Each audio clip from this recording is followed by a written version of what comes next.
Good morning, class. How are you? I am Manish Khanna, your maths teacher.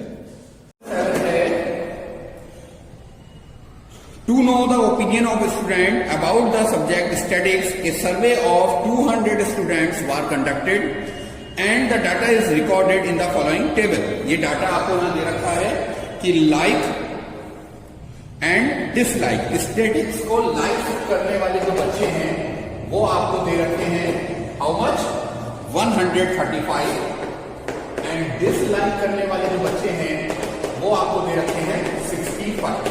Okay, तो total student कितने दे रखे हैं आपको? Total student they रखे हैं आपको 200. Okay class, now find the probability that is student chosen at random like statics. तो आपको फर्स्ट पार्ट में फाइंड करना है probability of a student who like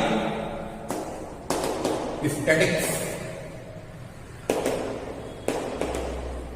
ठीक, तो हमें लाइक वाली बात करनी है. तो लाइक वाली बात करने के लिए हम क्या करेंगे? प्रोबेबिलिटी का फॉर्मूला लगाएंगे और प्रोबेबिलिटी का फॉर्मूला लगाकर वैल्यू को सॉल्व करेंगे. Probability equal favourable outcome upon total chance. Like के लिए फेवरेबल आउटकम कितना दे रखा है? 135. This is the outcome, favourable outcome for like students, that is 135 upon 200. Now reduce by 5. 5 2 are 10, 3 35, 5 7 35, 5 4 are 20, 0.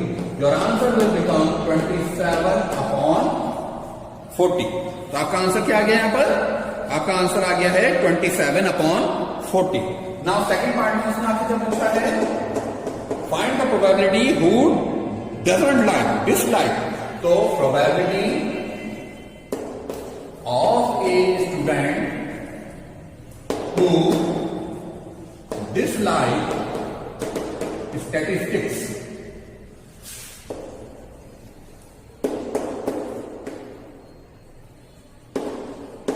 क्या फॉर्मूला लगाएंगे? Probability equal favourable outcome upon total chance. Favourable outcome कितना है dislike के लिए? 65. तो आप क्या लिखेंगे? 65 upon 200. Now solve it, you will get your answer 13 upon 40. This is your answer. Now question number 8 देखिए. क्वेश्चन नंबर 8 में है refer to question number 2 exercise 14.2. What is the empirical property that the engineer life less than 7 kilometre, more than 7 kilometre and within half kilometre. तो सबसे पहले हम exercise 14.2 के question number 2 पर पहुंचेंगे. वहां पर हमें 40 इंजीनियर्स दे रखे हैं जिनका वर्किंग प्लेस की डिस्टेंस दे रखी है. ओके, तो हम वहां से एक टेबल बनाएंगे. सबसे पहले हम टेबल बनाएंगे लेस देन 7 किलोमीटर की, मोर देन 7 किलोमीटर. ओके, अब लेस देन 7 किलोमीटर कितने इंजीनियर्स हैं ये हमको यहां काउंट करके लिखना है कि कितने इंजीनियर्स हैं जिनका घर 7 किलोमीटर से कम डिस्टेंस पर है और फिर 7 किलोमीटर से ज्यादा डिस्टेंस पर है. तो ये वाली वैल्यू हमें, अगर आप देखेंगे टेबल तो 9 दे रखी है, ये वाली वैल्यू हमें 31 दे रखी है. अब हमें क्या फाइंड करना है? हमें फाइंड करना है प्रोबेबिलिटी. ऐसी प्रोबेबिलिटी बतानी है that engineer life less than 7 kilometre. तो probability of an engineer who lives less than 7 kilometre, जो 7 किलोमीटर से कम डिस्टेंस पर जो रहता है उसकी हमें प्रोबेबिलिटी फाइंड करनी है. कहां से 7 किलोमीटर लेस बता रहा है? From her place of work, अपने वर्किंग प्लेस से. तो वर्किंग प्लेस से 7 किलोमीटर हमने फाइंड करी. Probability equal favourable outcome upon total chance. 7 kilometre से लेस वाले कितने फेवरेबल आउटकम दे रखे हैं? That is 9. And total chance कितने हैं? टोटल हमें 40 इंजीनियर्स का डाटा अवेलेबल है. तो टोटल है हमारे 40. So our answer is 9 upon 40. इसी में सेकंड पार्ट है कि probability, you have to find the probability of an engineer who live more than or equal to 7 kilometer, more than or equal to 7 kilometer from her working place. तो हम क्या करेंगे, probability equal, हम probability का formula लगाएंगे, favourable outcome upon total chance. अब ऐसे कितने इंजीनियर हैं जिनका वर्किंग प्लेस 7 या 7 से ज्यादा है, तो वो वैल्यू है 31, अपॉन में आ जाएगा 40। तो this is your answer, that is equal to 31 upon 40। Now इसी का थर्ड पार्ट है that you have to find the probability of an engineer who is living half kilometre within half kilometre from her working place. तो अगर आप इस table को बहुत ध्यान से देखें, जो डाटा आपको अवेलेबल है, उस डाटा को अगर आप देखें तो उसमें कोई भी ऐसा इंजीनियर नहीं है जिसका वर्किंग प्लेस हाफ किलोमीटर से कम हो। तो probability of an engineer who lives within half kilometre, within half kilometre, जो कि हाफ किलोमीटर के अंदर रहता हो, हम इसकी प्रोबेबिलिटी का फॉर्मूला लगाएंगे, favourable outcome upon total chance.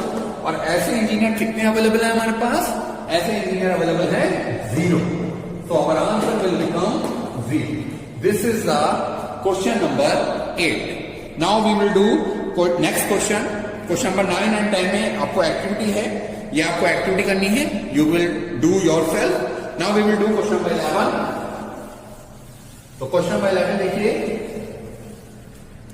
Question number 11 क्या कह रहा है, क्वेश्चन नंबर 11 है there are 11 bags of wheat flour. Wheat flour के कुछ 11 बैग्स दे रखे हैं जिनका वेट 5 किलोग्राम नोटिस है। अब उनका जो वेट दे रखा है वो इस तरह से दे रखा है 4.97, 5.05, ये सारे वेट केजी में दे रखे हैं, 08, 5.03, 5 and 5.06, 5.08, 4.98, 5.04, 5.07 and 5। ये आपको 11 बैग्स दे रखे हैं जिनका वेट तो 5 केजी नोटिस है। बैग के ऊपर वेट तो आपको 5 केजी लिखा है, लेकिन एक्चुअली में जाकर हम उसको वेट करें तो ये वेट उस बैग का निकल कर आता है 1 2 3 4 5 6 7 8 9 10 11 bags are available. Okay, now question है find the probability that any of these bag chosen at random contain more than 5 KG. आपको प्रोबेबिलिटी निकालनी है ऑफ ए बैग, ऐसे बैग की प्रोबेबिलिटी फाइंड करनी है कंटेनिंग मोर देन 5 केजी, जिसके अंदर 5 केजी से ज्यादा फ्लोर हो। तो हम उसके लिए फॉर्मूला लगाएंगे, probability equal favourable outcome upon total chance. अब जा देखिए 5 केजी से ज्यादा वेट कहां कहां है, बहुत ध्यान से देखेंगे आप, ठीक है। ये वाली वैल्यू 5 से ज्यादा है, ये ज्यादा है, ये ज्यादा है, ये ज्यादा है, ये ज्यादा है, ये भी है और ये भी। तो टोटल कितनी वैल्यू हुई 1 2 3 4 5 6 7। तो there are 7 favourable outcome and total chance there are total 11 bags available. Okay, so हमारा आंसर क्या है, हमारा आंसर है 7 अपॉन 11।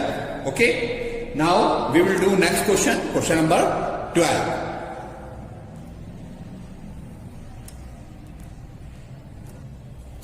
क्वेश्चन नंबर 12 देखिए, क्वेश्चन नंबर 12 में क्या कह रहा है, क्वेश्चन नंबर 5 ऑफ एक्सरसाइज 14.2। तो भैया क्वेश्चन नंबर 5 और क्वेश्चन नंबर एक्सरसाइज 14.2 पर आइए।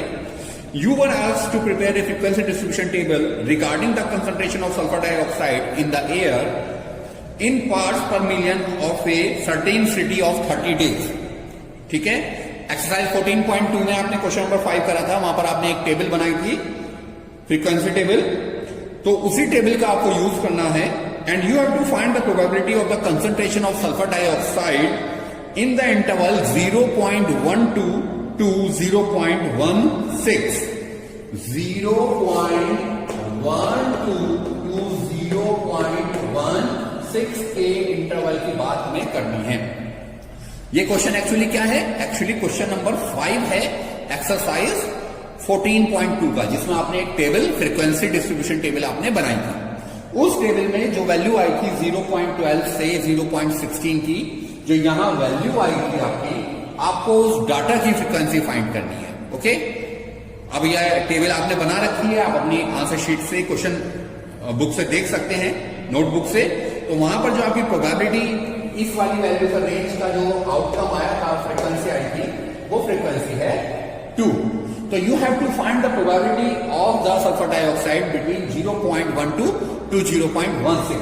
तो probability of sulphur dioxide, sulphur dioxide को शॉर्ट फॉर्म में SO2 बोलते हैं. तो सल्फर डाइऑक्साइड का हम जब लिखेंगे तो वैल्यू क्या आएगी? Favourable outcome upon total chance. कितनी वैल्यू है? 2. और हमने कितने दिन का सर्वे करा था? We have done the survey for 30 days. So our answer will become 1/15. Okay, तो हमारा आंसर क्या है? 1/15. नाउ क्वेश्चन नंबर 13 देखिए. क्वेश्चन नंबर 13 क्या कह रहा है? इन क्वेश्चन नंबर 1 ऑफ एक्सरसाइज 14.2, फिर एक्सरसाइज 14.2 पर उसने आपसे कहा है क्वेश्चन नंबर 1 के बारे में, जिसमें हमने ब्लड ग्रुप के बारे में एक फ्रीक्वेंसी टेबल बनाई थी. और ब्लड ग्रुप हमारे कौन कौन से थे? A, B, O as well as AB. तो हमने उसकी फ्रीक्वेंसी टेबल बनाई थी. उसी टेबल का हमें यूज करना है. And we have to find the probability of blood group AB. तो अगर हम AB ग्रुप की बात करें तो उस क्वेश्चन में AB ग्रुप का जो फ्रीक्वेंसी थी वो हमारी 3 आई थी. ओके, तो हमें ब्लड ग्रुप AB की फ्रीक्वेंसी की प्रोबेबिलिटी फाइंड करनी है. तो probability of blood group AB, हम इसकी प्रोबेबिलिटी निकालेंगे favourable outcome upon total chance. Okay, जहां हम लिखेंगे तो हमारे फेवरेबल आउटकम कितना है? 3. और how many numbers of students are there? 30. So our answer will become 1/10. Okay class, so that's all in this video. We have completed chapter number 15, and in next video we will do our new chapter. Okay.